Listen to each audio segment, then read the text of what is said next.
Bonjour tout le monde, on est rendu au 6e vidéo et au 5e cours, soit la partie 1, soit l'époque contemporaine de la fin du 18e siècle et le 19e siècle. Donc, durant cette période-là, durant surtout le 18e siècle, c'était le siècle des Lumières. Il y a eu beaucoup de recherches, d'avancées scientifiques, il y a eu beaucoup de découvertes, de plein d'affaires. Il y a eu beaucoup de grands philosophes aussi qui ont apporté des nouvelles idées. Il y a eu beaucoup de réflexions sur l'humain. Puis, à cette époque-là, on veut commencer à voir la réalité, mais d'une manière avec beaucoup d'idéaux, des nouvelles idéologies. Il y a eu la Révolution américaine, la Révolution française. Il y a eu comme l'idée de liberté aussi dans tout ça. Donc, voilà.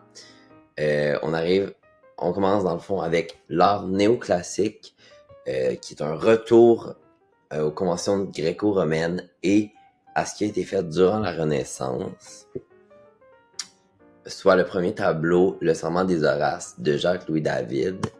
C'est un tableau où on peut apercevoir l'architecture gréco-romaine en arrière-plan, avec une certaine composition pyramidale, qu'on peut voir avec les différents éléments du tableau. Puis, il y a aussi une perspective à point de feu unique qui semble tout se diriger vers les épées, mettant en valeur cet élément-là du tableau. C'est aussi une œuvre narrative qui raconte un moment de l'histoire romaine. Il est aussi important de noter que les hommes sont actifs dans ce tableau-là et que les femmes sont plus passives, elles pleurent, parce que les hommes s'en vont à la guerre. Ça démontre aussi un peu l'idéologie de cette époque-là, où les hommes allaient à la guerre pour la liberté et toutes sortes de raisons, et les femmes restaient au foyer, pleuraient leur mari, plein de choses comme ça. Ensuite, on a La mort de Socrate. C'est un tableau très théâtral qu'on peut voir. Tout le monde est en grosses émotions. Socrate, il est là avec son doigt dans les airs, il a l'air très confiant. Celui qui lui donne le poison, on dirait qu'il regrette toute sa vie. Il y en a un en arrière dans le petit tunnel en arche, qui est comme là sur le mur, il est comme « Oh my God! » Puis il y en a plusieurs autres qui pleurent derrière Socrate. Tout le monde est c'est très émotif, on croirait quasiment un tableau baroque. Sinon, à cette époque-là, les tableaux doivent être purs. L'art devient très pur, ça doit être épuré. Les artistes doivent beaucoup travailler sur les détails et tout. On veut vraiment que ça soit pur et parfait. On démontre aussi les idéaux, comme Socrate, dans le fond, qui ne croyait pas aux dieux athéniens, et pour cela, il a été condamné à la mort par poison. Mais on voit qu'il reste digne dans sa mort. Devant sa mort, Socrate, il reste digne. Il accepte le poison, mais il veut pas changer ses idées. On voit que l'artiste fait ressortir certaines valeurs de Socrate, certaines idées, comme la liberté, tout ça. Ensuite, on a Patrocle, qui était dans le fond le meilleur ami d'Achille. C'est un tableau de bon goût pour le public. Dans le fond, c'est que dans cette époque-là, il y avait beaucoup de personnes de la classe plus riche qui organisaient des soirées mondaines. Puis souvent, il invitait certains artistes qui commençaient à se faire un nom dans la sphère mondaine de l'époque, qui étaient invités à ces soirées-là puis qui présentaient certains tableaux. Fait ces artistes-là, souvent, ils faisaient leurs tableaux pour plaire à ces gens-là. Donc, c'est ça qu'on va appeler les tableaux de bon goût.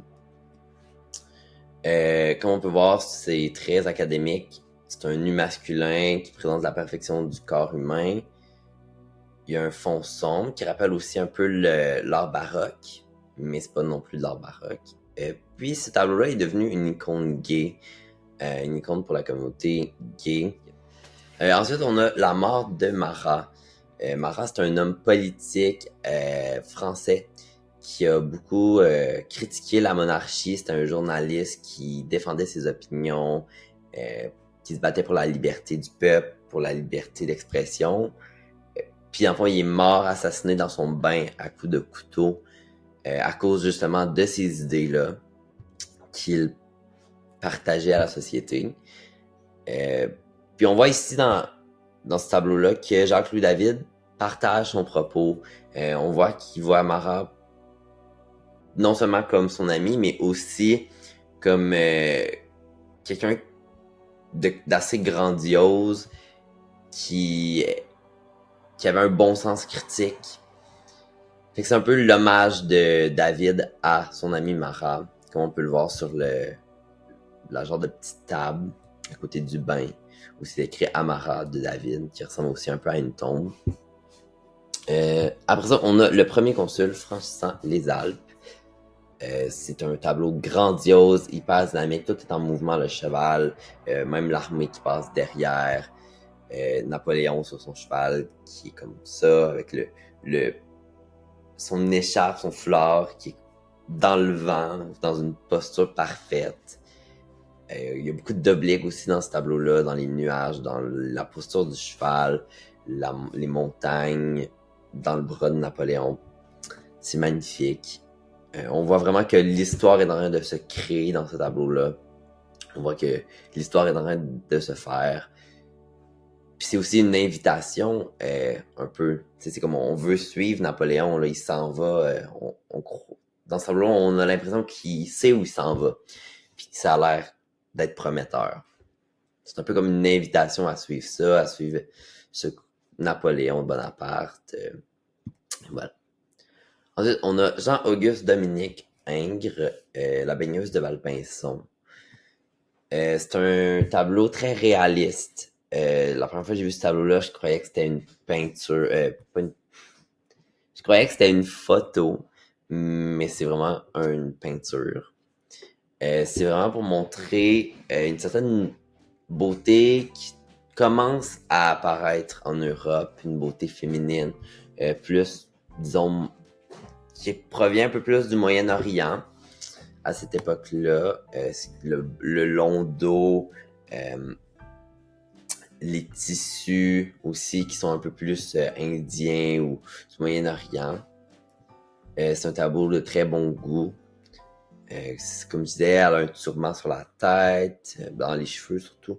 La lingerie, pas la lingerie, la draperie de son lit, de sa chambre, semble aussi avoir été faite en Inde ou en tout cas du Moyen-Orient. Ce qui amène un peu une certaine caractéristique exotique à cette nouvelle beauté qui se propage en Europe à cette époque-là. Ensuite, on a Amour et Psyché d'Antonio Canova, qui est un tableau, qui est une sculpture incroyable, plus que parfaite. Les positions sont incroyables. Amour et Psyché sont sont toutes les deux dans une forme qui vient se compléter, qui fait comme un cœur, c'est magnifique. Ensuite, on a Persée et Méduse. Persée qui a tranché la tête de Méduse, qui se retrouve ici un peu dans un contrapposto. C'est une sculpture très narrative aussi. Puis, on peut aussi dire que le néoclassicisme, c'est un peu le dernier courant classique de l'histoire de l'art. Après ça, il n'y a pas vraiment eu d'autres courants classiques. Ici, on a l'église de la Madeleine. C'est une architecture péristyle copiée sur les conventions gréco-romaines.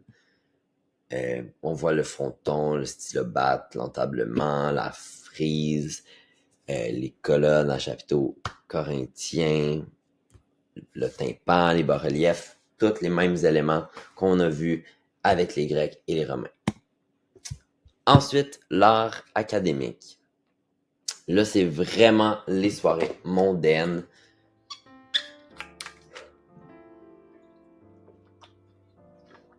C'est des tableaux de bon goût, ni plus ni moins. Par exemple, La naissance de Vénus d'Alexandre Cabanel. Ici, on voit le sfumato.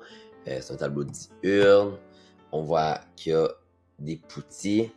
C'est un nu féminin avec un certain contrapposto aussi dans la position. On voit qu'il y a des normes et conventions de l'époque, du néoclassicisme et de l'académisme, des soirées mondaines. On voit que c'est quand même réaliste, mais en même temps c'est très idéalisé. On représente pas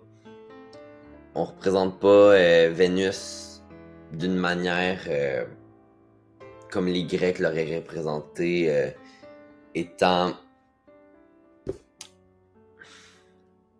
né de l'écume des testicules de son père qui aurait fermenté dans l'eau. T'sais, ici, on le voit pas tant de cette manière-là, on le voit vraiment plus comme quelque chose de très idéalisé, là. Puis c'est ça, on utilise beaucoup de sujets de la mythologie de l'époque ou de la littérature de l'époque. Par exemple, ici, Ophélia, qui était dans le fond un personnage dans Hamlet de Shakespeare, qui est une femme qui s'est noyée.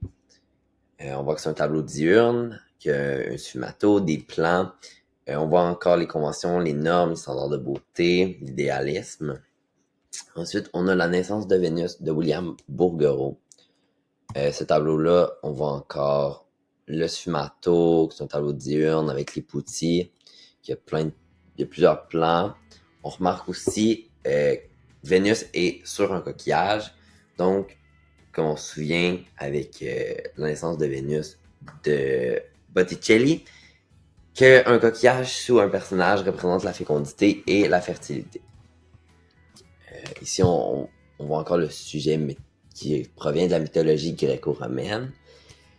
Et on voit par contre ici plus la technique de Botticelli, le coup de côté, les cheveux ondulés, seulement avec un peu plus de réalisme. Donc voilà, c'est tout pour la première partie. On se rejoint la semaine prochaine pour la deuxième partie.